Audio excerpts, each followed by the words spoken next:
Dinas Kesehatan Banjarmasin akan menggelar vaksin on the street di sepanjang Jalan Ahmad Yani, Banjarmasin.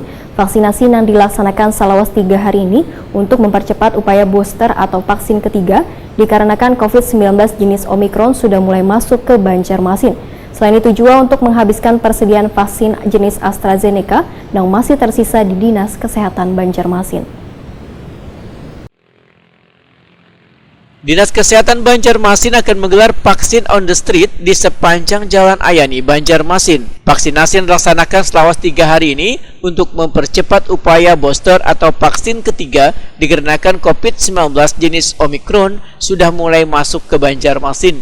Selain itu, untuk menghabiskan persediaan vaksin jenis AstraZeneca yang masih tersisa di Dinas Kesehatan Banjarmasin. Demikian dipedahkan PLT Kabinat Kesehatan Banjarmasin Dr. Mahali Riyadi, Wahitakuni Prima TV tengah hari Kamis 10 Februari 2022. Menurut Mahali Riyadi, pemerintah Kota Banjarmasin akan terus melakukan strategi percepatan pembentukan kekebalan kelompok di Banjarmasin sehingga hampir saban hari Banjarmasin melakukan pemberian vaksinasi, mulai dari vaksin pertama, kedua hingga booster agar pencapaian vaksinasi khususnya lansia, wan kekanakan umur 6 sampai dengan 11 tahun segera terpenuhi. Mahali Riyadi menghimbau kepada warga untuk bisa datang melakukan vaksinasi booster pada beberapa kegiatan pemberian vaksinasi di Banjarmasin.